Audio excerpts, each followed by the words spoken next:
Amigos, ¿qué tal? Bienvenidos a Cambio de Agujas. Hoy con nosotros se sienta Enrique. Enrique, bienvenido, ¿qué tal? ¿Qué tal? Muy bien, encantado.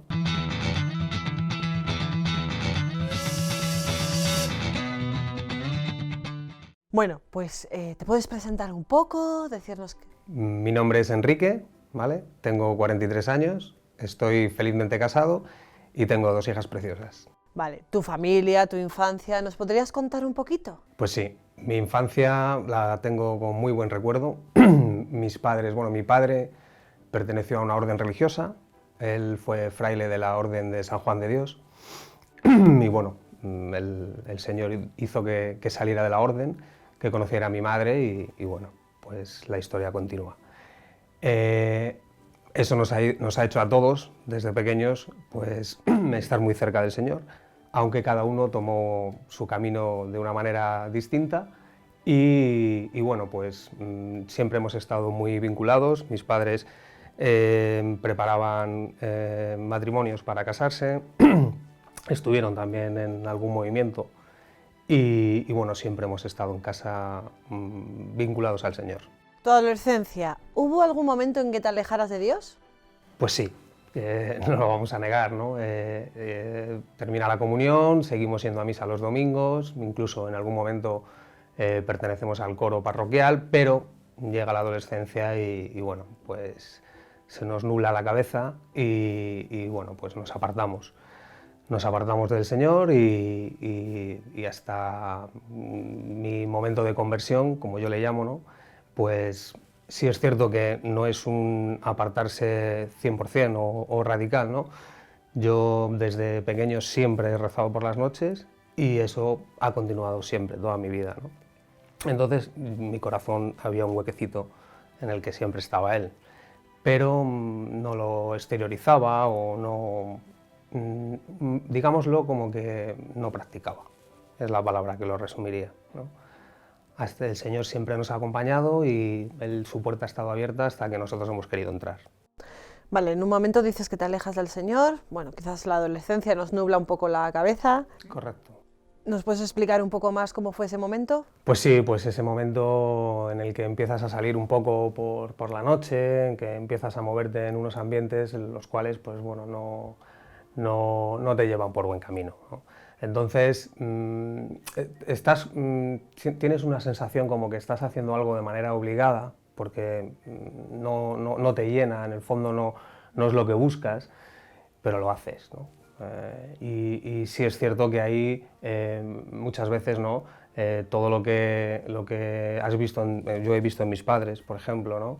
Pues yo ahí veía que no era lo que debía hacer, ¿no? Y esa profundidad que ellos me han enseñado desde pequeño, pues era un poco la que te chocaba, ¿no? Y te hacía que ese vacío que tú tenías, porque era un vacío, no es otra cosa, lo veas mucho más claro, ¿no?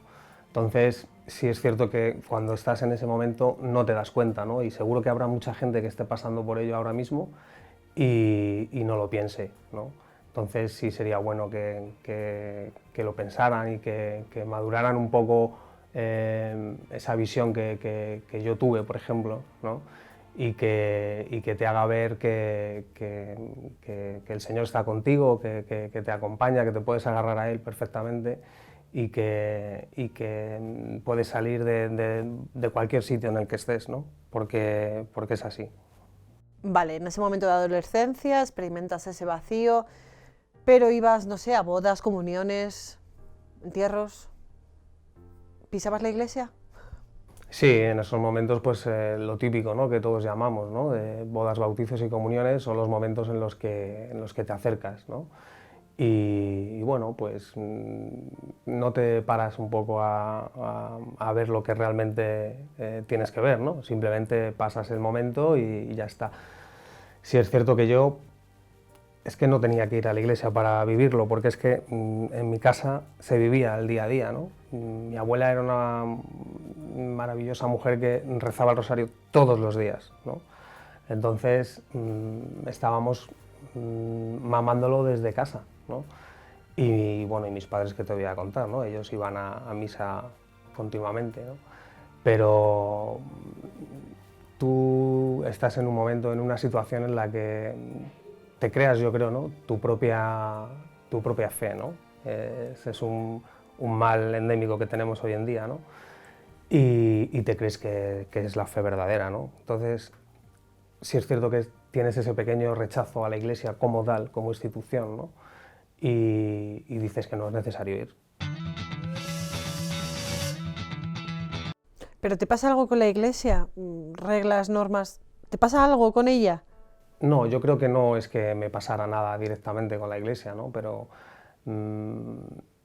es algo que está en la sociedad, ¿no? Y lamentablemente come las cabezas y se mete dentro, ¿no? Entonces lo asumes como tuyo también, ¿no? Y te piensas que es la realidad y que tú puedes hacer todo y que eres libre, ¿no? Esa famosa palabra tan mal usada hoy en día. Y esa libertad es la que te va comiendo, te va comiendo, te va comiendo, ¿no? ¿Vas a la universidad? ¿Qué tal allí? Sí, voy a la universidad a la vez que hago la mili y bueno, pues un poco de más, ¿no? Aparte en la universidad todo se potencia mucho en todos los sentidos y bueno, pues sigo igual, ¿no?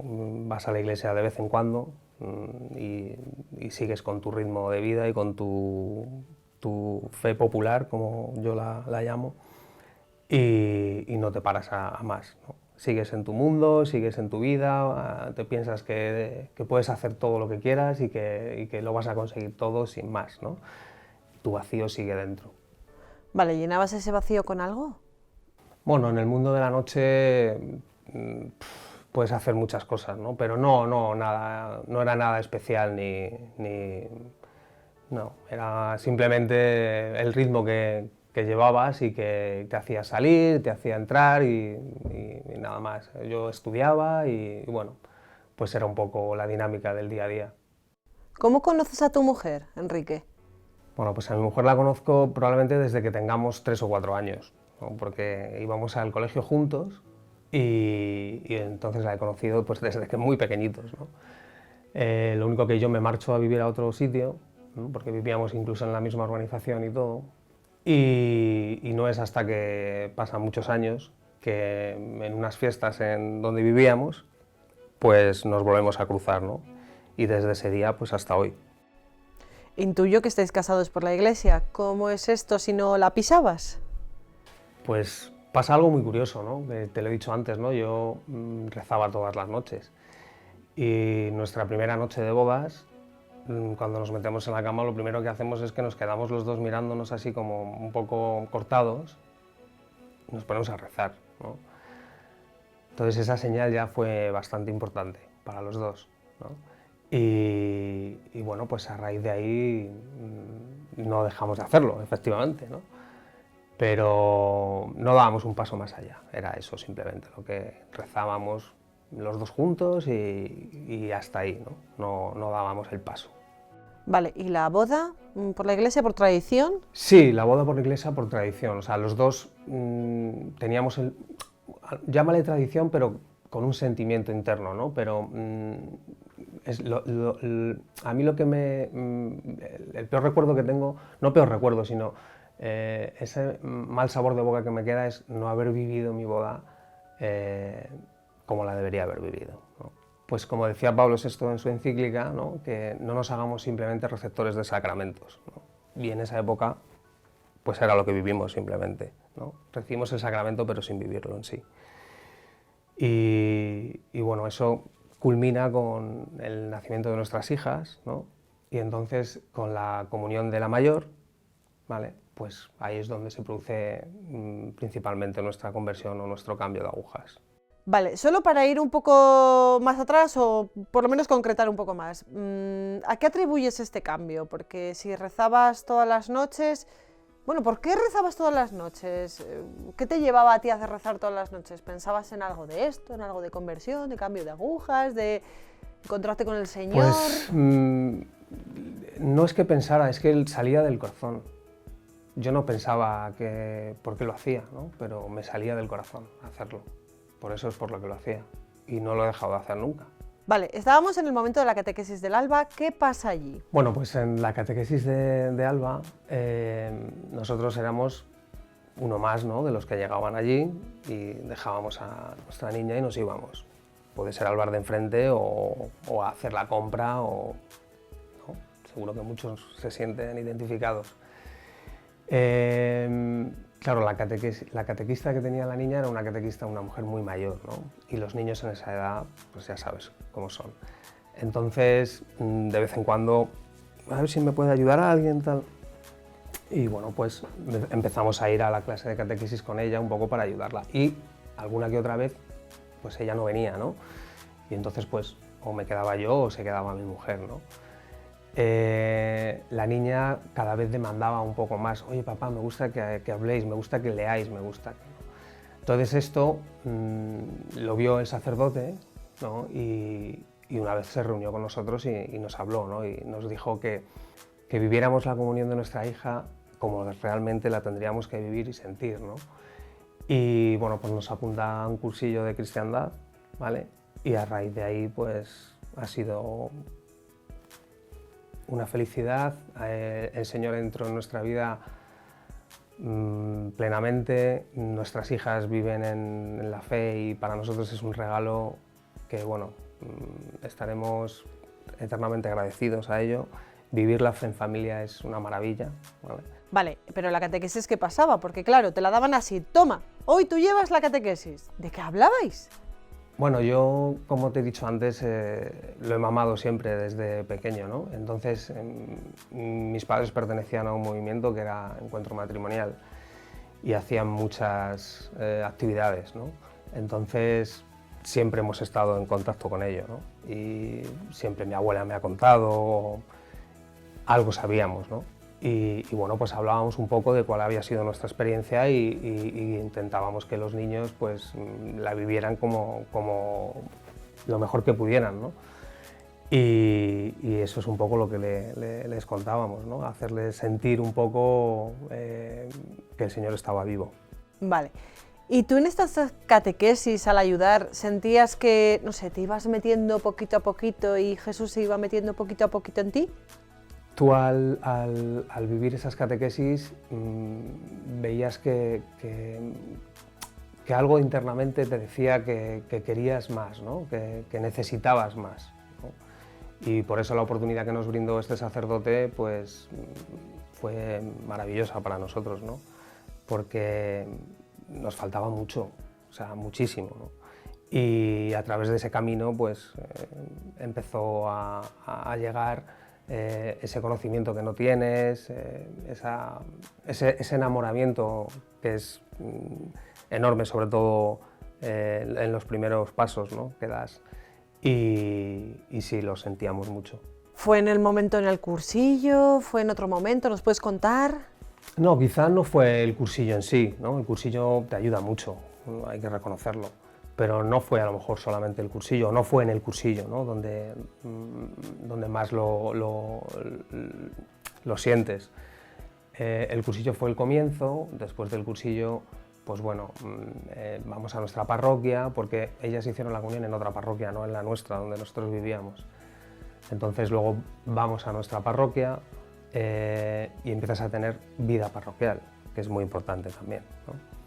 Allí conocemos a más gente, matrimonios, otro sacerdote, y ese camino pues, es el que te va un poco haciendo ver y haciendo sentir, ¿no?, y esa necesidad que tú tienes de seguir avanzando y conociendo al Señor y viviéndolo, y que tus hijas encima lo quieran ver y lo quieran vivir todos juntos, pues eso es una recompensa enorme. Bueno, ¿y qué pensaba la gente, tu familia, los amigos? No sé, ¿qué os decían? ¿Qué te decían? Bueno, pues la familia, hay de todo, ¿no? Hay familia que le encanta y que lo comparte, y hay otra que no. Hay otra que respeta pero vamos, no era un poco lo que nos hacía a nosotros seguir o no seguir, ¿no? Pero sí, hay familia que lo respeta y otra familia que no lo comparte, digámoslo así. ¿Y los amigos? ¿Afectaba este cambio en vuestra vida social o apenas lo notaban? Bueno, los amigos al final, nosotros nos fuimos a vivir fuera, ¿no? Y vivíamos en otro sitio donde no... y los amigos los veías un poco más puntualmente. Ya estás metido en una vorágine entre el trabajo, los niños pequeños, y, con lo cual tus parcelas de amistad se concentran en pocos días a lo mejor y muy concretos, ¿no? Y esto te va abriendo nuevas amistades y nuevas sensaciones y... ¿Cómo crecéis en la fe? ¿Os metéis en la parroquia? ¿Os metéis en otro tipo de grupo? ¿Cómo crecéis? Sí, el crecimiento luego en esta parroquia nos conduce a través de entrar en el coro. Mi mujer continúa ya y no lo deja el tema de la catequesis, ¿no? Y bueno, siempre pues yo cubría lo que podía, ¿no? Cuando alguien faltaba y a través un poco de esta vida con el coro y con esta gente que conocimos, pues ahí fue donde seguimos nuestro camino, ¿no? Vale, y te metiste en el coro, te metiste en la parroquia, pero ¿cómo era vuestra vida de oración? Bueno, pues mi vida en la oración en la iglesia, nosotros estamos ahora, pertenecemos a un grupo de la Renovación Carismática. Quedamos todos los viernes en nuestra parroquia, hacemos adoración, luego estamos con el rosario y luego la misa, ¿vale? Eso lo hacemos todos los viernes y luego los domingos, todos los domingos, ¿vale? También tenemos nuestro grupo de renovación en otra parroquia que es de Guadalajara. Y aparte de todo esto, pues lo que el párroco nos pide y que necesita, pues estamos ahí, estamos también levantando un grupo de evangelización, ¿vale? Y un poco en eso es en lo que basamos nuestro día a día. ¿Y la Virgen? ¿Dirías que la Virgen tiene un papel especial en vuestra conversión como familia, inclusive en la tuya como persona? Bueno, la Virgen para mí tiene me llama la atención que me lo preguntes, no por nada, sino porque mi abuela, que te he hablado de ella, ¿no? Su pueblo, ella era muy devota de la Virgen de la Soledad. Entonces a ella le gustaba mucho ir, pero no podía, ¿no? Y ella, siempre que iba con su hermana, que eran las dos. Y entonces yo hacía lo imposible por llevarlas, ¿vale? Y siempre que iba, pues a lo mejor el día que yo podía llevarlas o en el momento en el que podía yo llevarlas, pues estaba cerrada, ¿no? La capilla de la Virgen. Íbamos a casa de la mujer que cuidaba y nos abría la capilla para que yo la pudiera ver, ¿no? Entonces, esa devoción que ella me inculcó sobre la Virgen de la Soledad, ¿no? Que la tengo siempre en mi mesilla, pues me ha quedado, ¿no? Entonces me hace mucha ilusión que me preguntes por ello, ¿no? Porque sí, luego ella siempre estaba rezándola y siempre ha estado con nosotros. Enrique, ¿qué le dirías a una persona que ha vivido por lo mismo que has vivido tú? Una época de tibieza, luego una época de subidón, una época de oración, un conocimiento del Señor, pero igual esas personas como que no culminan esa tibieza, ¿no? ¿Me entiendes más o menos? ¿Qué le dirías a una persona que está en la misma situación que tú has pasado? ¿Qué indicaciones le darías? ¿Qué pasos tendría que dar?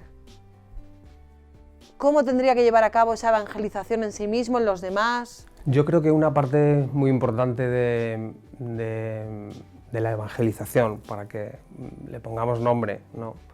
Es el testimonio y de la gente que lo vive, ¿no? Entonces, a mí muchas veces cuando hablas con los padres de niños que en catequesis o compartes con ellos algún rato, quieres hacerles ver, ¿no? que se están perdiendo algo muy bueno, lo más importante. Pero es difícil llegar a ellos, ¿no? Es difícil llegar a ellos. Entonces, se puede perfectamente. O sea, yo le doy gracias al Señor de que mi conversión, muchas veces lo pienso, ¿no? Haya sido no con nada catastrófico, ni con nada que me haya pasado o que haya pasado en mi vida que haya sido muy traumático. Al revés, ¿no? Mi conversión ha sido con algo muy feliz, ¿no? Luego ha habido momentos muy malos, ¿no? Pero ya estaba el Señor conmigo, ¿no? Entonces doy gracias a eso, ¿no? Que luego esos momentos malos él ha estado allí, ¿no? Y te ha ayudado mucho a llevarlos. Entonces doy gracias a que me haya hecho que se produzca la conversión en momentos de felicidad. Eso es lo que yo intento decirles a los padres, ¿no? Que cómo cambia tu vida, ¿vale? Y no nos damos cuenta de ello. Entonces, que ellos pudieran ser capaces de vivir la comunión de sus hijos, a lo mejor como yo la pude vivir, ¿no? Cómo va a cambiar el verlo de una manera o el verlo de otra. Muchísimas gracias, gracias por estar hoy aquí con nosotros, Enrique, gracias. Muchas gracias a ti, Cristina, y encantado de haber estado con vosotros.